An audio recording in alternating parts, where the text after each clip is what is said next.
ద్వితీయ ఉపదేశ కాండము గ్రంథము 24వ అధ్యాయము ధ్యానము. ఈ అధ్యాయమున వ్రాయబడిన వచనముల సంఖ్య 22. 22 వచనాలలో చెప్పబడిన వాక్య ఉపదేశము. మొదటి 5 వచనాలు వివాహము, విడాకులు, పునర్వివాహము అనే అంశాలు 4 వచనాల్లోనూ, నూతనంగా వివాహమైన వాడు 1 సంవత్సర కాలం సైన్యములో చేరక తన భార్య యొద్ద ఉండి ఆమెను సంతోషపెట్టాలని విమెన్స్ రైట్ ప్రొటెక్షన్ గురించి మాట్లాడాడు. అలాగే 6వ వచనంలో జీవనోపాధి కుదువ పెట్టుకున్నప్పుడు ఎలాంటి చట్టం ఉపయోగించాలో చెప్పాడు. 7వ వచనంలో నరుని దొంగిలించటం, కిడ్నాప్ చేయటం, దానికి శిక్ష మరణం, దాని వివరణ. 8, 9 వచనాల్లో కుష్ఠరోగమును గుర్చినటువంటి విషయాలు. 10, 13 వచనాల మధ్య కుదువ ప్లెడ్జ్ చేసుకుంటాన్ని గుర్చిన అంశాలు. 14, 15 వాటి మధ్య మనుషులు అణిచివేతకు గురి కాకుండా ఉండునట్లుగా చట్టాలు. 16వ వచనంలో ఎవరు చేసిన పాపమునకు వారికే శిక్ష, ఇతరులకు కాదనేది వర్ణన. 17, 18 వచనాల్లో పరదేశీ, తండ్రి లేనివాడు, విధవరాండ్రులకు తాకట్టు విషయంలో న్యాయం తప్పి ప్రవర్తించకూడదనే బోధ. 19వ వచనంలో పొలములో పన మరిచిపోయినప్పుడు వెనక్కెళ్ళకూడదని, విధవలకు, తండ్రి లేని వారికి అది విడిచిపెట్టాలని, సామాజికపరమైనటువంటి బాధ్యతను గుర్చిన వివరణ. 20 నుండి 22 వచనాల మధ్య పరిగె విడిచిపెట్టాలి. చేనులో, ద్రాక్ష తోటలో కూడా అది పేదలకు ఉపయోగపడుతుందనే వివరణ కనిపిస్తుంది. ఇలాగున 24వ అధ్యాయం అంతటిలో కూడాను మనకు లాస్ ఆఫ్ ప్రొటెక్షన్, సమాజంలో ప్రొటెక్షన్ అనేది, భద్రత అనేది అన్ని విధాల, అన్ని వర్గాల ప్రజలకు చెందినదిగా కనిపిస్తుంది. కనుక హ్యూమన్ వాల్యూ యొక్క డిగ్నిటీ, హ్యూమన్ లైవ్లీహుడ్ యొక్క ఇంపార్టెన్స్, మనకు పేదల పట్ల న్యాయం, మహిళల పట్ల న్యాయం, వారి హక్కులు పరిరక్షించబడటం, ఇవన్నీ ప్రధానంగా ఈ అధ్యాయంలో మనకు చెప్పబడుతూ వచ్చాయి. పేదలు, తల్లిదండ్రులు లేనివారు, పరదేశులు, విధవరాండ్రు, వీరందరూ కూడా చట్ట ప్రకారంగా ప్రొటెక్ట్ చేయబడాలి. వీకర్ సెక్షన్స్ ప్రొటెక్షన్ ఈక్వల్గా అనుభవించాలి. ఇది మనకు 24వ అధ్యాయంలో వ్రాయబడినటువంటి ప్రధాన అంశం. ఇక వచనము వెంబడి వచనం చదువుకుని వివరించుకుందాం. ఒకడు స్త్రీని పరిగ్రహించి ఆమెను పెండ్లి చేసుకొనిన తరువాత ఆమె యందు మానభంగ సూచన ఏదో ఒకటి అతనికి కనబడినందున ఆమె మీద అతనికి ఇష్టము తప్పిన ఎడల అతడు ఆమెకు పరిత్యాగ పత్రము వ్రాయించి ఆమె చేతికిచ్చి తన ఇంట నుండి ఆమెను పంపివేయవలెను. ఆమె అతని ఇంట నుండి వెళ్ళిన తరువాత ఆమె వేరొక పురుషుని పెండ్లి చేసుకొనవచ్చును.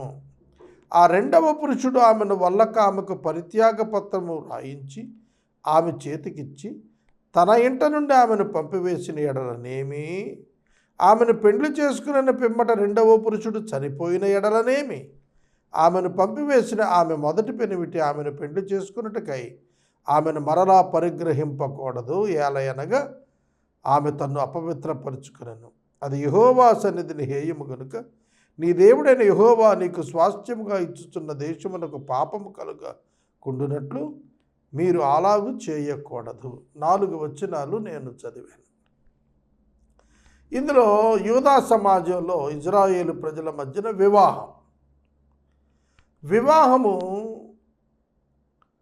మనకు ఈ చట్టము వచ్చిన తరువాత వచ్చింది కాదు. వివాహము ఆది నుండి ఉన్నది.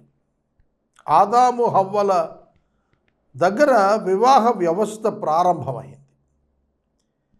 క్రీస్తు పూర్వము 1450వ సంవత్సరంలో ఈ చట్టాలు మోషే వ్రాశాడు. అంటే అప్పటికే 2600 సంవత్సరాలు మానవ చరిత్ర ఉన్నది. ఆ 2600 సంవత్సరాల చరిత్రలో కూడాను వివాహం అనేటువంటిది వ్యవస్థగా కనిపిస్తుంది. దేవుని ప్రజల యొక్క ఉనికి మనకు క్రీస్తు పూర్వము 2000 సంవత్సరాలప్పుడు అబ్రహాము నుండి మనకు ఆదికాండం 12వ అధ్యాయం నుండి మనకు కనపడుతుంది. అంటే ఇంచుమించు మనకు 2000 సంవత్సరాలు ఆదాము నుండి అబ్రహాము వరకు ఉన్న 2000 సంవత్సరాలు అవి మనస్సాక్షి కాలంగా మనకు కనిపిస్తాయి. అప్పటికే వివాహ వ్యవస్థ ఉన్నది. అయితే ఇశ్రాయేలు జనాంగం ఐగుప్తు నుండి విమోచింపబడిన తరువాత కనాను దేశానికి వెళ్ళి దానిని ఒక రాజ్యంగా ఏర్పరచుకోబోతున్నారు. కాబట్టి ఒక రాజ్యానికి రాజ్యాంగము చాలా ప్రధానమైనటువంటిది కనుక, గుండెకాయ వంటిది కనుక ప్రజల యొక్క ఒప్పందం రాజ్యాంగమై ఉండాలని దేవుడు మోషే ద్వారా ఒక రాజ్యాంగాన్ని ఇచ్చాడు. రాజ్యాంగం అంటే విధులు, విధి విధానాలు, చట్టాలు, శిక్షలు, అనుసరించదగిన ఆచరణీయమైన విధి విధానాలు, చట్టాలు, వాటిని అతిక్రమించితే కలిగేటువంటి శిక్షలు. శిక్షాస్మృతి ఇవ్వబడింది, రాజ్యాంగము ఇవ్వబడింది. కనుక మోషే కాలం దగ్గరకు వచ్చేటప్పటికి పరిత్యాగ పత్రిక మోషే ఇశ్రాయేలీయులకు ఇంట్రడ్యూస్ చేశాడు. అంటే విమెన్స్ రైట్స్ భంగం కలుగుతున్నాయి. పురుషులు చాలా సులువుగా వివాహం చేసుకుని స్త్రీలను వివిధ కారణాల చేత విడిచిపెట్టేస్తున్నారు. వారు అనారోగ్యం పాలయ్యారనో, వారు పిల్లలను కనిన తర్వాత వారి యొక్క అందం తగ్గిపోయిందనో, లేక వారిని భరించటం కష్టంగా ఉందనో వారిని విడిచిపెట్టేస్తున్నారు. అన్య సమాజంలో అది చాలా ప్రమాదకరంగా మారినటువంటి పరిస్థితి. అట్లాంటి వాటి మధ్య విమెన్స్ రైట్ ప్రొటెక్ట్ చేయటానికి మోషే వివాహాన్ని గురించి, విడాకులను గురించి, పునర్వివాహాన్ని గురించి మాట్లాడాడు. విడాకుల దగ్గరకు వచ్చేటప్పటికి ఒక్క రిస్ట్రిక్షన్ ఏర్పాటు చేశాడు. అదేమిటంటే వివాహ విషయంలో పురుషుడు స్త్రీని విడవాలి అని అంటే వ్యభిచార కారణాన్ని బట్టి మాత్రమే విడవాలి, ఇతర కారణాల చేత విడవకూడదు. భారం అయిపోయిందనో, లేక అందరు ఆడపిల్లలనే కందనో, లేక అనారోగ్యం పాలైందనో, లేక తాను అనుకున్న స్థితిలో సర్వీసెస్ ఇవ్వలేకపోతుందనో భార్యను విడవటానికి వీల్లేదు. ఒక్క వ్యభిచార కారణము చేతన మాత్రమే ఆమెను విడవాలి తప్ప. తర్వాత మీరు గమనించారో లేదో, వ్యభిచార కారణము చేత మాత్రమే విడవాలన్నప్పుడు వాస్తవంగా వ్యభిచారంలో పట్టుబడిన వారిని రాళ్లతో కొట్టి చంపాలని చట్టం ఉన్నది కదా ఇజ్రాయేలులో.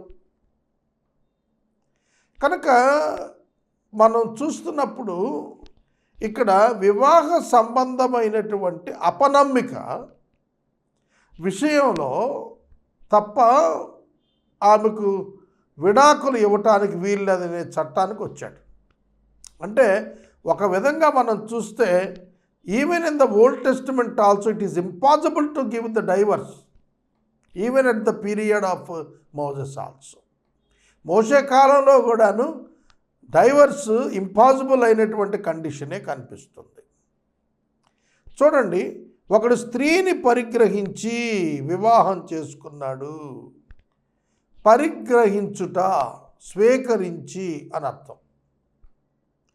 ఒక వ్యక్తి ఒక స్త్రీని తన యొక్క పరిధిలోనికి తీసుకుని వివాహం చేసుకుంటే ఆమె యందు తరువాత కాలంలో మానభంగ సూచన ఏదో ఒకటి కనబడితే ఆమె మీద అతనికి ఇష్టం తప్పితే పరిత్యాగ పత్రం రాసి పంపాలి. ఆమెను అన్యాయముగా విడవకూడదు. ఆమెకు పునర్వివాహం చేసుకునేటువంటి హక్కు ఈ పరిత్యాగ పత్రిక ఇస్తాం. ఇప్పటికీ కూడా చూడండి, డైవర్సీస్ రీమ్యారేజ్ చేసుకుంటారు. అలాగే ఆ కాలంలో డైవర్స్ అనంతరం ఆమె వేరొక పురుషుని వివాహం చేసుకునేటువంటి సావకాశాన్ని అక్కడ కల్పించాడు. డైవర్స్ చేయబడిన తరువాత ఆ స్త్రీ మరొక వివాహం చేసుకోకుండా అలానే ఉండిపోయే వ్యవస్థ, తద్వారా వారు తమ పోషణకు వారు అవకాశాలు లేక వ్యభిచరించి వేశ్యగా మారి బ్రతకాల్సిన దుస్థితి ఉన్నటువంటి ప్రమాదం తప్పించి మోషే భక్తుడు వారి యొక్క రైట్ ప్రొటెక్ట్ చేస్తూ వేరొకరిని వివాహం చేసుకునే అవకాశాన్ని కల్పించాడు. అతడు ఆమెకు పరిత్యాగ పత్రం రాయించి ఆమె చేతికిచ్చి తన ఇంటి నుండి పంపాలి. ఆమె అతని ఇంటి నుండి వెళ్ళిన తర్వాత ఆమె వేరొక పురుషుని వివాహం చేసుకోవచ్చు. అది ఆమె యొక్క హక్కు. ఆమె తన పోషణ కొరకు, తన భద్రత కొరకు సమాజంలో, తాను వివాహ వ్యవస్థలో ఆమె ధైర్యంగా ఉండొచ్చు, పాలు పంపులు పొందవచ్చు అనేది ఇక్కడ తెలియచేస్తున్నాడు. రెండవ పురుషుడు గనక, అంటే రెండవ భర్తగా వచ్చినవాడు, అతడు కూడా పరిత్యాగ పత్రిక ఇస్తే ఒకవేళ వాడు చనిపోతే మొదటి భర్త ఆమెను మళ్ళా వివాహం చేసుకోకూడదు. ఎందుకంటే ఆమె ఒకసారి వేరొక పురుషుని చేరిపోయింది కనుక ఆమెను తిరిగి మళ్ళా వివాహం చేసుకుంటే ఇతడు వ్యభిచరించిన వాడవుతాడు. అది హేయం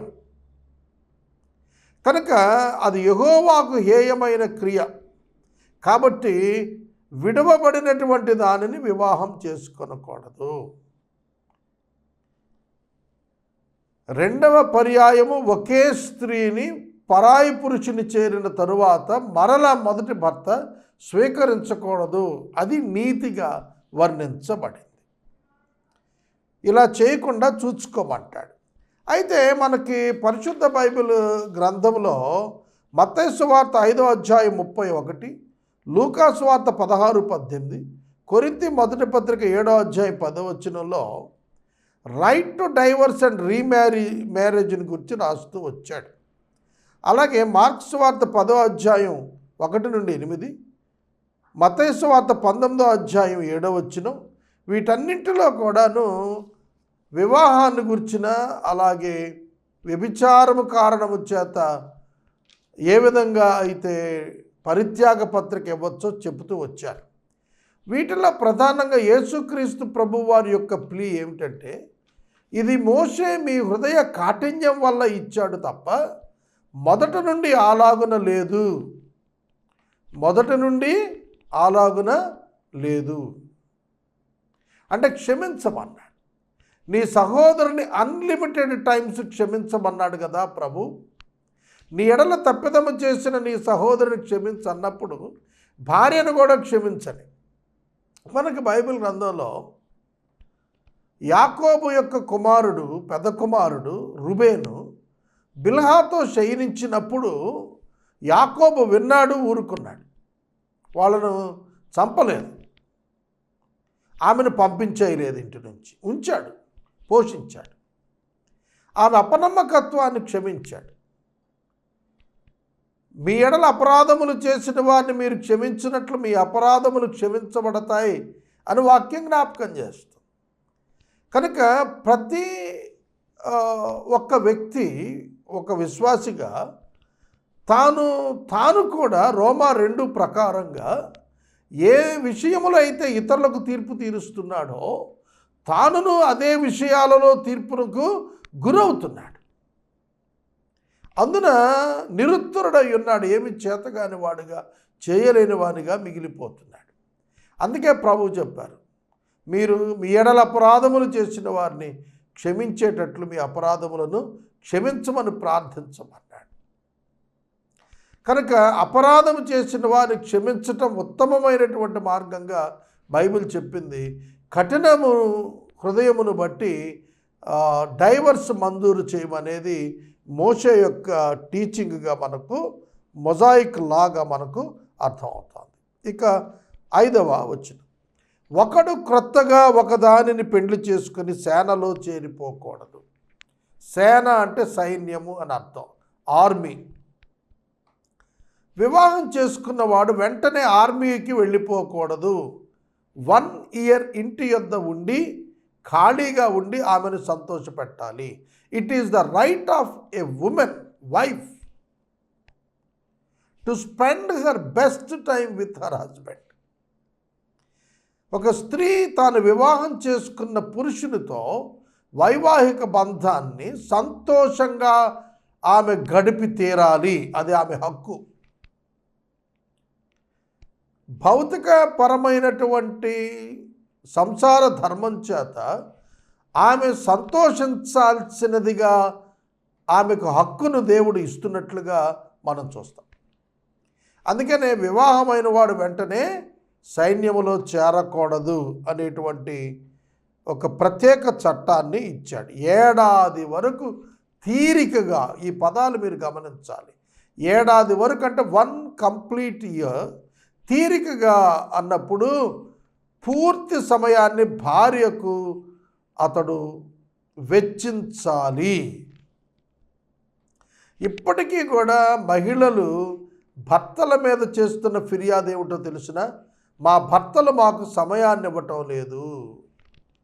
వ్యాపారానికి సమయం ఉంటుంది, స్నేహితులకు సమయం ఉంటుంది, భోజన పదార్థానికి సమయం ఉంటుంది, కానీ భార్యకు సమయం ఇవ్వటంలా, కుటుంబానికి సమయం ఇవ్వటంలా అనేది ఇప్పుడు ప్రపంచవ్యాప్తంగా పురుషులపైన మహిళలు చేస్తున్న అతిపెద్ద ప్రధానమైనటువంటి ఆరోపణ.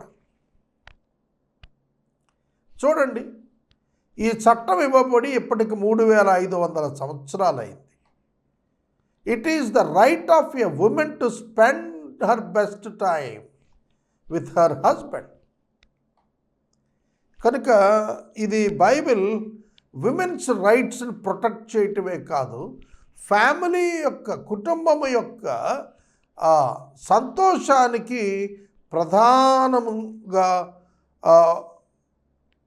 ప్రధానమైనటువంటి విశేషమైనటువంటి ఒప్పందం ఇస్తున్నట్లుగా మనం చూస్తాం. 6వ వచనం, తిరుగటినైనను తిరుగటి మీద దిమ్మనైనను తాకట్టు పెట్టకూడదు, అది ఒకని జీవనాధారమును తాకట్టు పెట్టినట్టే. ఇది ప్రొటెక్షన్ ఆఫ్ లైవ్లీహుడ్. తిరగటి దిమ్మ తాకట్టు పెట్టుకొని అప్పు కొరకు డబ్బు ఇచ్చే విషయంలో కుదువ పెట్టుకోకూడదు. ఎందుకంటే అది అతని యొక్క జీవనము. అతని జీవనాన్ని కనుక తీసేసుకుంటే ఎట్లా? కనుక ఒకడు ఆర్థిక సమస్యలో ఉంటే సహాయం చేయటానికి అతని జీవనోపాధి అయినటువంటి తిరగటి దిమ్మను, తిరగటి రాయిని కానీ వాడు తాకట్టు పెట్టుకోకూడదు. పెట్టుకోకుండానే డబ్బు ఇవ్వాలి. సహోదరునికి అప్పు ఇచ్చుట అనేటువంటి దాని విషయంలో ఇశ్రాయేలీయులకు కొన్ని ప్రామాణికాలు ఇచ్చాడు ప్రభు. అందులో ఒకటి, వడ్డీ తీసుకోకుండా సొమ్ము అప్పు ఇవ్వాలి. ఇశ్రాయేలీయునికి డబ్బు అప్పు ఇచ్చినప్పుడు వడ్డీ ఆశించకూడదు, వడ్డీ లేని రుణం ఇవ్వాలి. ఏలయనగా అతడు నీ సహోదరుడు, నీకు ఎక్సెస్ ఇచ్చాడు దేవుడు, నీకు సమృద్ధి ఇచ్చాడు, ఆ సమృద్ధి ఇతరుల అక్కరకు ఉపయోగపడేదిగా ఉండాలనే నీకు సమృద్ధి ఇచ్చాడు. ఒకప్పటి నీ సమృద్ధి వేరొకని అక్కరకు, వేరొకని సమృద్ధి నీ అక్కరకు ఉపయోగపడేటట్లుగా ఈ నియమాన్ని ఇచ్చాడు. కనుక జీవన ఉపాధి అయినటువంటి తిరుగటి రాయిని, తిరుగటి దిమ్మను తాకట్టు పెట్టకూడదని చట్టం చేయబడింది. 7వ వచనం, ఇది చాలా ప్రాముఖ్యమైనటువంటి వచనం. ఒకడు ఇశ్రాయేలు కుమారులైన తన సహోదరులలో ఒకరిని దొంగిలించుట కనుగొనబడిన ఎడల అతడు వానిని తన దాసునిగా చేసుకున్న అమ్మేసిన ఆ దొంగ చావాలి. అలా చేసి అపవిత్రత, చెడుతనం మీ మధ్య నుండి పరిహరించాలి అన్నాడు. Protecting the value of a human life. ఇవాళ చూడండి, ఎక్కడ చూసినా ఎక్స్ప్లాయిటేషన్ కనిపిస్తుంది. ఇప్పుడు ఈ 21వ శతాబ్దంలో పీపుల్ ఎక్స్ప్లాయిటేషన్ ఎక్కువ అయిపోయింది. ఇవాళ మనం మార్కెట్కి వెళ్తే lower middle class and poor people exploit చేయబడుతున్నారు. వారు జీవనాన్ని కొనసాగించటానికి వీలు లేని పరిస్థితులు ఇవాళ సమాజంలో నెలకొని ఉన్నాయి. ప్రభుత్వాలు మౌనంగా ఉంటున్నాయి. ప్రభుత్వం యొక్క రెస్పాన్సిబిలిటీ ఏమిటి అంటే పూర్ మెన్ యొక్క లివింగ్, జీవనోపాధి స్పష్టంగా దేశంలో సులువుగా నడవాలి. అలాంటి విధానం ప్రభుత్వం ఏర్పాట్లు చేయాలి. అందుకే చట్టాలు. ఇక్కడ కూడా ఒక మనిషిని, ఒక ఇశ్రాయేలీయుడు మరొక ఇశ్రాయేలీయుడిని దాసునిగా చేసుకోకూడదు. ఒక దాసునిగా వెల ఇచ్చి కొనకూడదు. దాసునిగా చేసుకోవటం అంటే ఏంటంటే 30 వెండి నాణాలకి ఒక అన్యుడైన దాసుని కొనుక్కున్నట్టు ఇశ్రాయేలీయుడిని కొనకూడదు. ఇశ్రాయేలీయుడిని అన్య దాసునితో ఈక్వల్గా ట్రీట్ చేయకూడదు. ఇశ్రాయేలీయుడు ఇశ్రాయేలీయునికి పని కల్పించవచ్చును కానీ దాసునిగా వెట్టి చాకరీ కొరకు స్వీకరించకూడదు. హ్యూమన్ లైఫ్ ప్రొటెక్ట్ చేస్తున్నాడు ఇక్కడ. God is protecting the human life. ఒక మనిషికి ఒక విలువ. ఇప్పుడు వస్తువులకున్న విలువ మనుషులకు లేదు. నేను మనవి చేస్తున్నాను, మన భారతదేశ సమాజంలో కొన్ని వృత్తులకు కొందరినే వినియోగిస్తాం. ఒక సహోదరి విదేశాల్లో నివసించే ఆమె ఒక వీడియో చేసి పంపారు. అది నేను యూట్యూబ్లో చూశాను. ఒక డ్రైవర్కి ఆమె తన ఇంటిలో ఉద్యోగం ఇస్తే ఆ డ్రైవర్కి ఈమె వలనే సొంత ఇల్లు, ఈమెకున్నట్లే మెర్సిడెస్ బెంజ్ కారు ఆ డ్రైవర్కి కూడా ఉంది. కానీ అతడు డ్రైవర్ ఉద్యోగానికి వచ్చాడు అంతవరకే. కనుక అతనిని వారు మీరు అనే గౌరవిస్తారట. కానీ మన భారతదేశంలో డ్రైవర్ని మీరు అనం, పేరుతోనో వేరొక మాటతోనో పిలుస్తుంటాం. డిగ్నిటీ ఆఫ్ హ్యూమన్ లైఫ్ మనకు చాలా తక్కువ. కొన్ని వృత్తుల వారు, కొన్ని కులాల వారు కొన్ని పనులను వారే చేయాలన్నట్టుగా ఇప్పటికీ సమాజంలో మనం కొనసాగటాన్ని మనం చూస్తున్నాము. Dignity of labour, dignity of human life ఎక్కడైతే ఉండదో అక్కడ సమానత్వం రాదు, సమసమాజం ఏర్పడదు, తారతమ్యాలు వస్తాయి. దొంగిలిట కనబడిన ఎడల అనే పదం కనబడుతుంది. దొంగిలుట అంటే హ్యూమన్ ట్రాఫికింగ్, కిడ్నాపింగ్, ఎత్తుకెళ్ళిపోవటం. ఇవాళ చూడండి, ఉమెన్ మిస్సింగ్ కేసెస్ ఇండియాలో thousands of women missing cases కనబడుతున్నాయి. వాళ్ళని ఉమెన్ ట్రాఫికింగ్లోకి దింపుతున్నారా, లేకపోతే ఎక్కడైనా దాసురాండ్రగా చేసి వివిధ ప్రాంతాల్లో వాడేసుకుంటున్నారా తెలియదు. ఇప్పుడు చట్టాలు ఎంత అభివృద్ధి చెంది, పోలీసు వ్యవస్థ అభివృద్ధి చెంది, పొలిటికల్ వ్యవస్థ అభివృద్ధి చెందిన ఈ కాలంలోనే man missing, women missing cases register అవుతున్నాయి. మరి ఏమవుతున్నారు వీళ్ళు? మిస్ అవుతున్న వాళ్ళు ఏమవుతున్నారు? దొంగిలించబడుతున్నారు. చిన్నపిల్లలు మొదలు మహిళలు అత్యధికంగా దొంగిలించబడుతున్నారు. ఇది ఇవాళ సమస్య. 3500 సంవత్సరాల క్రితం ఈ చట్టాన్ని పరిశుద్ధ బైబిల్ గ్రంథంలో రాశాడు అని అంటే అప్పుడు కూడా మనుషులను దొంగిలించే అవకాశం ఉంది. కనుక ఆనాడు ఆ ప్రాక్టీస్ ఉంది కనుక ఇది రాశాడు. చూడండి, మనుషులను ఎత్తుకొని పోయి బానిసలుగా అమ్ముకునేటువంటి వ్యవస్థ ఆ దినాల్లో ఉంది. అటువంటి పరిస్థితులు ఆ దినాల్లో ఉన్నాయి. ఇవాళకి కూడా అట్లాంటి ప్రమాదం ఉంది. అట్లాంటి వానికి బైబిల్ గ్రంథంలో ఇప్పుడైతే చట్టాల్లో మరణశిక్ష లేవు. ఇండియన్ పీనల్ కోడ్లో అయితే అట్లాంటి వారికి మరణశిక్ష లేదు, జైలు ఉంది తప్ప మరణశిక్ష లేదు. కానీ వాళ్ళను ఇజ్రాయేలులో కనుక ఎవరైనా తన సహోదరులను ఒకడిని దొంగతనం చేసినట్టుగా కనుక కనబడితే ఒకవేళ దాసునిగా చేసుకున్న అమ్మిన ఆ దొంగ చావాలి, వాడిని చంపాలన్నాడు. చూడండి ఎంత కఠినమైన చట్టం చేశాడు. ఇప్పుడైతే మన ఐపీసీలో అయితే జైలు శిక్ష, అది కూడాను ఈ కోర్టులో జైలు పడితే పై కోర్టు, ఆ పై కోర్టులో కాలయాపన జరుగుతుంది, వాడి పని వాడు చేస్తూనే ఉంటాడు. ఇట్లా కాదు, ఒక్కసారి పట్టుబడితే వివిధ కోర్టులకు తిరిగి కాలయాపన చేయటం కాదు, అప్పటికప్పుడే వాడిని చంపేసేయమన్నాడు. అలాగా మీరు చెడుతనం పరిహరిస్తారు. సమాజంలో మనుషులకు భద్రత దొరుకుతుంది. సమాజంలో మనుషులకు భద్రత దొరకకపోతే ఆ సమాజం చాలా దౌర్భాగ్యంగా ఉంటుంది. భయం రాజ్యం వెళ్తుంది. భద్రత లోపించినప్పుడు మనుషులు చాలా దీనావస్థలో జీవించాల్సిన పరిస్థితి వస్తుంది. అందుకనే మనకు రాజ్యాంగం భద్రతను కల్పిస్తుంది. రాజ్యాంగం స్వేచ్ఛను కల్పించిన చోటే ఆ స్వేచ్ఛతో పాటు మనకు ఆల్ కైండ్స్ ఆఫ్ ప్రొటెక్షన్స్ని కూడా చట్టాల ద్వారా, వ్యవస్థ ద్వారా మనకిస్తుంది. ఇక 8-9 వచనాలలో మనం చూస్తే, కుష్ఠరోగము విషయము యాజకులైన లేవీయులు మీకు బోధించు సమస్తాన్ని చేయటానికి బహు జాగ్రత్తగా ఉండండి. బహు జాగ్రత్త నేను అండర్లైన్ చేసుకొని రౌండప్ చేశా నా బైబిల్లో. ఎందుకు బహు జాగ్రత్త? అది అంటువ్యాధి ఆ కాలాన్ని. ఇప్పుడు కుష్ఠవ్యాధిని గురించి అది అంటువ్యాధి కాదు అని చెప్పి ఎంతో మెడికేషన్ బిల్డ్ అయిన తర్వాత ఇప్పుడు చెబుతున్నాం మనం. కానీ ఆ దినాల్లో కుష్ఠరోగిని ఊరు వెలుపట, పాలెము వెలుపట ఉంచేవారు. కుష్ఠరోగి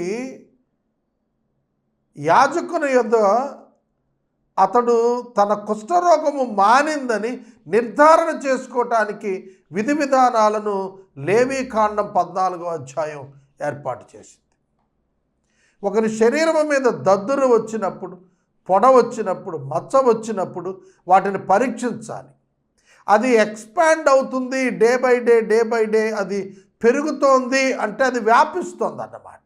అలా వ్యాపిస్తూ ఉన్నది కుష్ఠముగా భావించి వేరొకరికి అది అంటువ్యాధిగా అంటే ప్రమాదం ఉంది కాబట్టి దాని విషయంలో ఊరి వెలుపట వారిని ఐసోలేట్ చేసేవారు, సమాజంలో ఉండనిచ్చేవారు కాదు.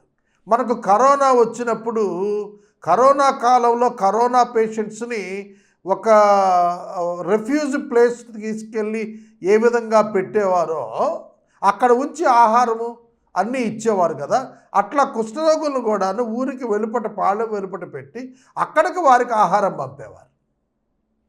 కొన్ని సందర్భాల్లో వాడిని నెగ్లెక్ట్ చేస్తే వాళ్ళు భిక్షాటన చేసుకుని దూరంగా ఊరి వెలుపట ఉండి ప్రయాణం చేస్తున్న వారిని భిక్షాటన చేసుకుని బ్రతికిన సందర్భాలు కూడా మనకు కనిపిస్తాయి. కాబట్టి కుష్ఠరోగం విషయంలో అన్నప్పుడు అంటువ్యాధి విషయంలో బహుజాగ్రత్తగా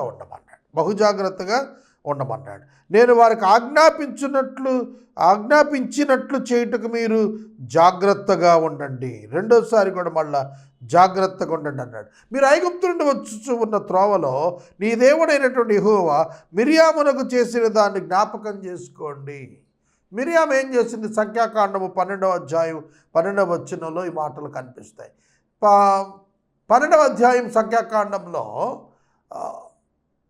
మిరియాము కుష్ఠవ్యాధి చేత మొత్తబడింది. మళ్ళా మోషే ఆమె కొరకు ప్రార్థించినప్పుడు దేవుడు ఆమెను స్వస్థపరిచాడు. ఆ వారం దినాలు కూడా ఆమె కొరకు సమాజం అంతా కూడా ఆగిపోయారు ప్రయాణం చేయకోకుండా. ఆమె సమాజానికి వెలుపట పెట్టారు ఆవిడ్ని. కారణం ఏమిటంటే ఆవిడ మోషే మీద సణిగినప్పుడు దేవుడు ఆమెను కుష్ఠముతోటి మొత్తినట్టుగా మనం చూస్తాం. ఆమె చేయి వెంటనే కుష్ఠముతో నిండిపోయినట్లుగా తెల్లగా కనబడినట్లుగా వాక్యం జ్ఞాపకం చేస్తుంది. కనుక ఆమె చాలా ప్రామినెంట్ లీడర్, ప్రామినెంట్ పర్సనాలిటీ. మోషే గారికి అక్క, అహరోను గారికి అక్క. అయినా సరే, ఎంత సమీప బంధువైనా సరే ఆమెను వెలుపట పెట్టారు. అందుకనే ఈ పేరెత్తి రాస్తున్నాడు.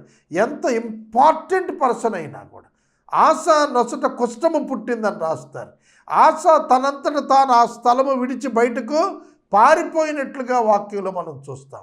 ఎందుకంటే అది అంటువ్యాధి కనుక ఇతరులకు అది సోకకుండానట్లుగా అతడు తనంతట తాను బయటికి వెళ్ళిపోవటం అనేది సోషలాజికల్ రెస్పాన్సిబిలిటీగా ఆ దినాల్లో భావించారు.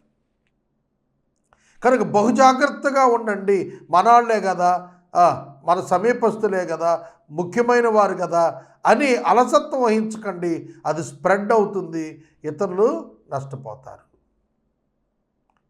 సోదరుడా, సోదరి, కాబట్టి పర్సనల్ రైట్స్, వ్యక్తిగతమైనటువంటి హక్కులు, ఆరోగ్యం మన హక్కు, విద్య మన హక్కు, మతాచారంను అనుసరించడం మన హక్కు, వాక్కు స్వాతంత్రం మన హక్కు. ఏ విధంగా అయితే ప్రాథమిక హక్కులు ఇట్లా వచ్చాయో కనుక ఒక వ్యక్తి యొక్క ఫండమెంటల్ రైట్స్ కాపాడబడేటట్లుగా కుష్ఠరోగం విషయంలో జాగ్రత్తగా ఉండండి అని చెప్పాడు. 10వ వచనంలో 13వ వచనం వరకు కూడా కొన్ని వస్తువుల తాకట్టులను గురించి రాశాడు. చూద్దాం. నీ పొరుగువానికి ఏదైనా నీవు ఎరివిచ్చిన ఎడల అతని యొక్క తాకట్టు తీసుకున్న వస్తువు తీసుకోవటానికి అతని ఇంటికి వెళ్ళకూడదు. ఆ వ్యక్తికి ఒక డిగ్నిటీ ఉంటుంది. అప్పిచ్చాడు, అప్పు పుచ్చుకున్నాడు ఒకడు. అప్పిచ్చిన వాడికి అప్పు పుచ్చుకున్నవాడు లోకువ కాకూడదు. ఎవరి డిగ్నిటీ వారికి ఉండాల్సిందే. డబ్బిచ్చావు కదా తీర్చలేకపోయాడని అతని ఇంటిలోనికి గవుక్కుని వెళ్ళకూడదు. హద్దున్నది. దేవుడు అప్పు తీసుకున్న వాని డిగ్నిటీని కాపాడుతున్నాడు. అప్పు తీసుకోవటం అవసరాన్ని బట్టి, అప్పు అతని సమృద్ధిని బట్టి. అంత మాత్రం చేత అప్పు తీసుకున్నవాడు అప్పు ఇచ్చిన వాని ఎదుట గొప్పవాడుగా ఎంచుకొని అప్పు తీసుకున్న వాడిని దాసునిగా ఎంచడానికి వీల్లేదు. అతని డిగ్నిటీ అతను కాపాడాలి. అతని రైట్స్ ప్రిజర్వ్ చేయాలి తప్ప అతని ఇంటిలోనికి ప్రవేశించి అతనిని మాట్లాడటానికి వీలు లేదు. నీవు ఎరువిచ్చిన వాడు బయట ఉన్న నీ యొద్దకు ఆ తాకట్టు వస్తువును తెచ్చి ఇస్తాడు. అతడు వెలుపటికి ఆ వస్తువు తెచ్చి ఇవ్వాలి తప్ప నువ్వు వెళ్ళటానికి లేదు. Even to the police department కూడా ఒక ఇంటిలోనికి వెళ్ళాలి అంటే కనుక సెర్చ్ వారెంట్ ఉంటేనే వాళ్ళు లోపలికి వెళ్ళి ఎతకాలి. సోదా చేయటానికి కోర్టు నుంచి అనుమతి తీసుకుంటేనే తప్ప ఒక ఇంటిలోనికి చట్ట ప్రకారమైన అధికారులైన పోలీసు వారు కూడా రావటానికి చట్టం ఒప్పుకోదు. ఆ తర్వాత ఒక ఇంటిలోనికి పోలీసు ప్రవేశించడానికి వీలు లేదు. అరెస్ట్ వారెంట్ లేకుండా ఒక వ్యక్తిని అరెస్ట్ చేయడానికి వీలు లేదు. ఇవన్నీ కూడా వ్యక్తుల యొక్క హక్కులు. కనుక ఈ తాకట్టు విషయంలో అతని డిగ్నిటీని కాపాడాలనేది దేవుడు చెబుతున్నాడు. ఆ మనుషుడు బీదవాడైన ఎదుట నీవు అతని తాకట్టును ఉంచుకొని పండుకోకూడదు. పేదవాని తాకట్టు విషయంలో కనికరం చూపించాలి తప్ప కఠినత్వం ఉంచకూడదు.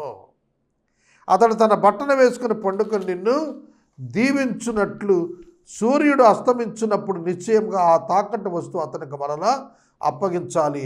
అది యెహోవా దృష్టికి నీతి అగును. నీ దేవుడైన యెహోవా అన్నాడు. నీ దేవుడైన యెహోవా దృష్టికి అది నీతి. పేదవారు వారు తాకట్టు పెట్టినటువంటి వారి అత్యవసర వస్తువులు అవి తిరిగి వారికి ఇవ్వబడాలి. అందులో వస్త్రం కూడా ఉంటుంది. వస్త్రం అంటే చలికాలంలో చలి ప్రాంతంలో రగ్గు సైతం తాకట్టు పెట్టేవారు ఉంటారు. వారు కప్పుకునేటువంటి చలి వస్త్రం తాకట్టు పెడితే అది సాయంకాలానికి ఇచ్చేయాలి అతనికి. ఎందుకంటే రాత్రి చలిలో అతను నుండి దేవునికి మొరపెట్టకుండా నీ పైన నీవు అతని యొక్క వస్త్రాన్ని అతను డబ్బు చెల్లించకపోయినా ఇవ్వాలి. కావాలంటే మళ్ళీ తర్వాత మార్నింగ్ తీసుకోవచ్చు.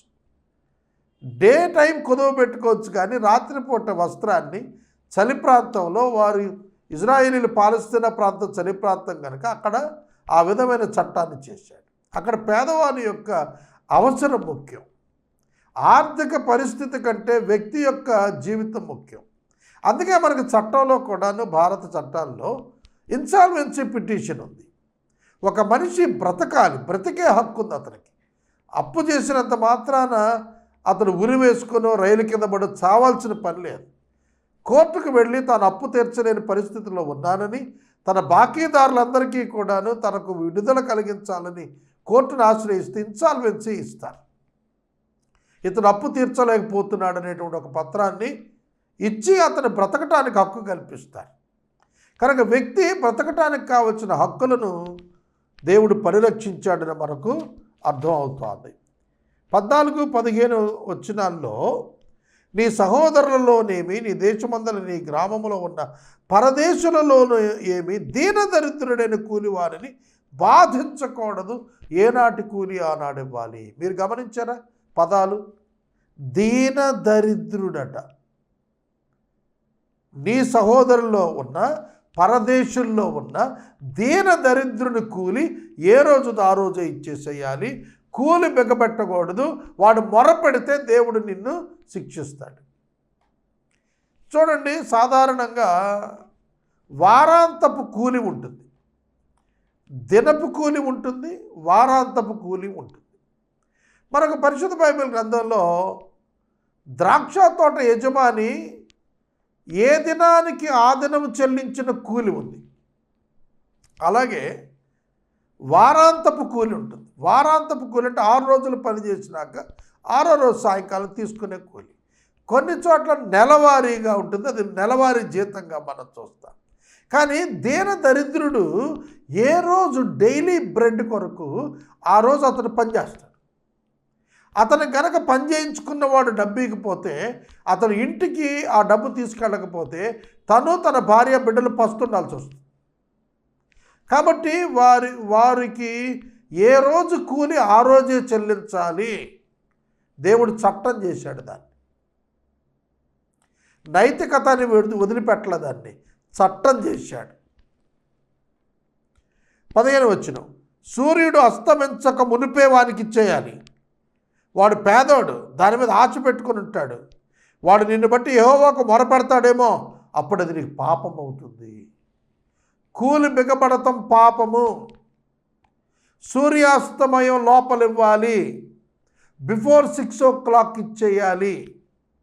ఎందుకంటే వాడి ఇంటికి తీసుకొని వెళ్ళి దానితో పిల్లలకు భోజనాన్ని సమకూర్చుకోవాలి, తాను ఆహారాన్ని వండుకొని తినాలి. నేను ఎప్పుడో రాత్రి 11 గంటలకు ఇస్తానే వాడు కూలి అంటే కుదరదు. సూర్యాస్తమయం లోపటే ఇవ్వాలి. ఎందుకు పెడుతున్నాడు ఇవన్నీ అంటే మనుషులలోని కఠినత్వం వల్ల ఎక్స్ప్లాయిటేషన్ చేసేటువంటి ఛాన్సెస్ ఉన్నాయి. అందువలన ఈ చట్టాలను ఇశ్రాయేలు దేశంలో ప్రవేశపెడుతున్నాడు. 16వ వచనంలో ఎవరి శిక్షను వాళ్ళే భరించాలి. కుమారుల దోషాన్ని బట్టి తండ్రులకు మరణశిక్ష విధించకూడదు, తండ్రుల దోషాన్ని బట్టి కుమారులకు మరణశిక్ష విధించకూడదు. ఎవరి పాపం నిమిత్తం వాడే మరణశిక్ష పొందుతాడు.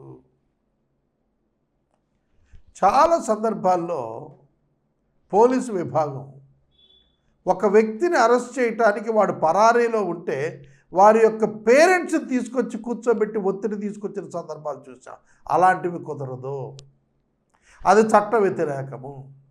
అట్లాంటివి చేయ వీలు లేదు. విచారణ నిమిత్తం పిలవటం వేరు, నిర్బంధించి ఎదుటి వారిని ఒత్తిడి పెంచటం వేరు. కాబట్టి చట్టాలు చాలా స్పష్టంగా ఉన్నాయి.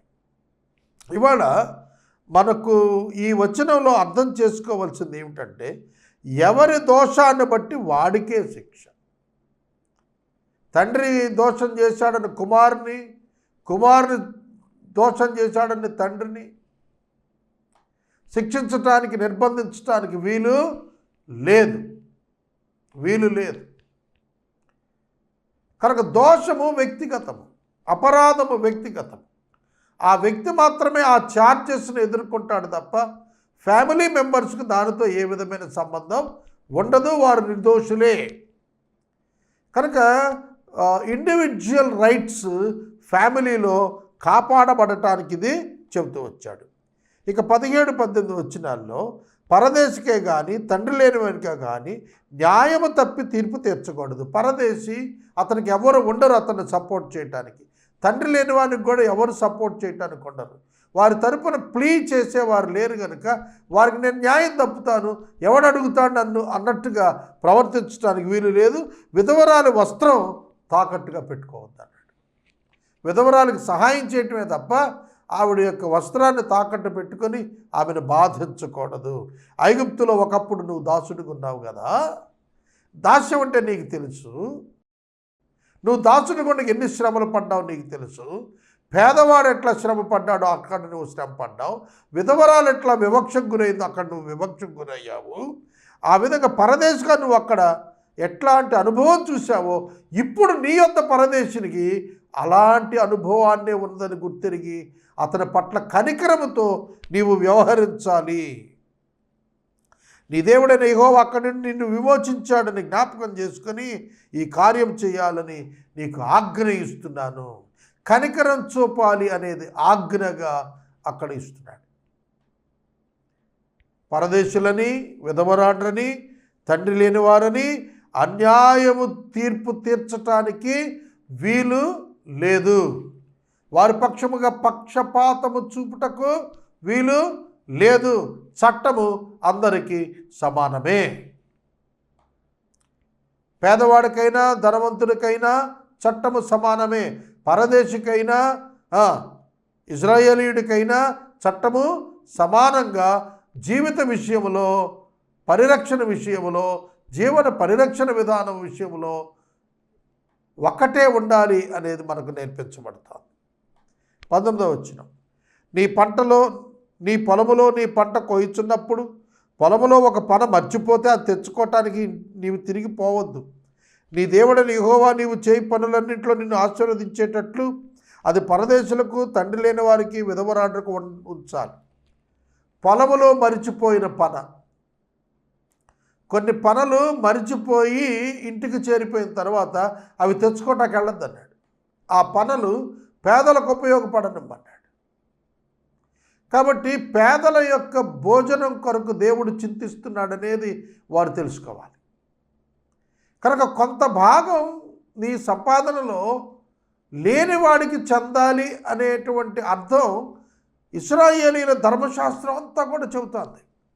అందుకే ఇవాళ ప్రపంచంలో ఇశ్రాయేలులో పేదలు కనపడరు. ఎందుకంటే ధనవంతులు వారి యొక్క సంపదలో భాగాన్ని పేదలకు ఇచ్చి పేదరికం నుంచి విడిపిస్తారు.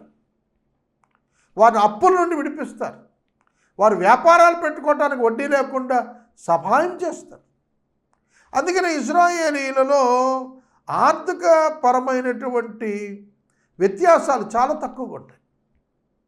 ఇశ్రాయేల్ దేశం ప్రపంచంలో అతి చిన్న దేశం అయినప్పటికీ కూడా అతి గొప్ప ఆర్థిక విధానం కనపడటానికి కారణం ఏంటి? విస్ఫోటనాత్మకమైన అభివృద్ధి రావడానికి కారణం ఏంటంటే దానిలోని చట్టాలు, వాటిని అనుసరిస్తున్నట్టు వారి చిత్తశుద్ధి, వాటిని అమలుపరుస్తున్నటువంటి అధికారుల చిత్తశుద్ధి, న్యాయమూర్తుల చిత్తశుద్ధి. కానీ ఆ దేశం ఆ చట్టానికి అంత ప్రాధాన్యత ఇస్తుంది కాబట్టి ఆ దేశం వర్ధిల్లినట్లుగా మనం చూస్తాం. 20వ వచనం, నీ ఒలీవ పండ్లను ఏరునప్పుడు నీ వెనుక ఉన్న పరిగెను ఏరుకోకూడదు. అవి పరదేశులకు, తండ్రి లేని వారికి, విధవరాండ్రకు ఉండాలి. నీ ద్రాక్ష పంటను కోసుకుంటున్నప్పుడు నీ వెనుక ఉన్న పరిగెను ఏరుకోవద్దు. అది పరదేశులకు, తండ్రి లేని వారికి, విధవరాండ్రకు ఉండాలి. వీకర్ సెషన్స్, పరదేశులు, తండ్రి లేనివారు, విధవరాండ్రు అనేవాళ్ళు వీకర్ సెక్షన్స్. ఆర్థికంగా బలహీన వర్గాలు వీళ్ళు. సామాజికంగా బలహీన వర్గాలకు వీరి సమృద్ధిలో కొంత భాగం వారికి ఉండాలి, వారికి ఉంచండి అనేది ఆజ్ఞిస్తున్నాడు. చూడండి, మనకు ఆర్థికపరమైన అసమానతల విషయంలోనే ఓబీసీ కమ్యూనిటీని గుర్తించడం జరిగింది. బ్యాక్వర్డ్ కమ్యూనిటీస్ని ఆర్థిక పరంగా గుర్తించి వాటికి కొన్ని రాయితీలు ప్రభుత్వం ప్రకటించడం జరిగింది. కనుక మొజాయిక్ లా నుంచి వచ్చినటువంటి లా ఇండియన్ లా. మోషే ధర్మశాస్త్రంలో ఉన్న అనేకమైనటువంటి అంశాలు మన రాజ్యాంగంలో కూడా మనకు కనబడతాయి. ఆ రాజ్యాంగ స్ఫూర్తి ఇక్కడ మన రాజ్యాంగంలో కూడా కనబడుతుంది. కారణం ఏంటంటే న్యాయ నియమాలు ఆ దేవుడు ఇచ్చినటువంటివి. దేవుడు మానవునికి సృష్టికర్త, మానవుని యొక్క జీవాన్ని సమస్తాన్ని ఎరిగినటువంటి వాడు, మనుషులందరి హృదయాలను ఎరిగినటువంటి వాడు, మనుషుని యొక్క పాపమును గురించి ఎరిగినటువంటి వాడు, మానవ పతన హృదయాన్ని ఎరిగినటువంటి వాడు. కనుక ఆయన మనుషులందరికీ ఉపయోగపడే ఒక బలమైనటువంటి చట్టాన్ని ఇశ్రాయేలు పక్షంగా ఆయన ఇచ్చినట్లుగా మనం చూస్తాం. నీవు ఐగుప్తు దేశమందు దాసుడివై ఉంటేవని జ్ఞాపకం చేసుకో, అందుచేత ఈ కార్యం చేయాలి. ఏ కార్యము? పరిగ విడిచిపెట్టుట, పనలు విడిచిపెట్టుట, నీ సౌభాగ్యంలో కొంత భాగాన్ని పేదవర్గాలకు ఇవ్వటం. ఇది నువ్వు చేయాలి. క్రైస్తవులు చేస్తున్నారా? యూదులు ఇప్పటికీ చేస్తున్నారు, మహమ్మదీయులు ఇప్పటికీ చేస్తున్నారు. క్రైస్తవులు వీటిని చేయటం లేదు. క్రైస్తవులు అతి తక్కువ శాతం పేదలను కనికరించేటువంటి స్థాయిని, వారి ఆదాయాన్ని ఇచ్చేటువంటి క్రైస్తవులు ఈ దినాల్లో అయితే నాకు తెలిసి కనపడటం లేదు. కేవలం దశంభాగం మందిరంలో ఇచ్చి చేతులు దులుపుకుంటున్నారు తప్ప పేదవానికి, తండ్రి లేని వారికి, పరదేశికి, విధవరానికి న్యాయం చేయాలనేటువంటి, తమ సౌభాగ్యంలో కొంత పంచిపెట్టాలనేటువంటి ఆలోచన నేటి క్రైస్తవ సమాజంలో, నేను నివసిస్తున్న ప్రాంతంలో నేను చూడటం లేదు. బహు విచారకరం. అందుకే క్రైస్తవుని అభివృద్ధి కూడా చాలా బలహీనంగానే కనబడుతుంది. ఎవరైతే దేవుని న్యాయ సూత్రాలను పాటిస్తారో, విధులను ఆచరిస్తారో, చట్టాలను గౌరవిస్తారో, శాసనాలను ప్రేమిస్తారో వారు ఆశీర్వదించబడతారు. వారి వలన సమాజము సమతుల్యతకు వస్తుంది. కనుక 24వ అధ్యాయం మనకు హ్యూమన్ రైట్స్ని గురించి, మనకు చాలా ప్రొటెక్షన్ ఆఫ్ హ్యూమన్ రైట్స్ని గురించి వివరించిందని నేను మనవి చేస్తున్నాను. ఈ వచనం దగ్గర మనం 24వ అధ్యాయం పూర్తి చేసుకున్నాం.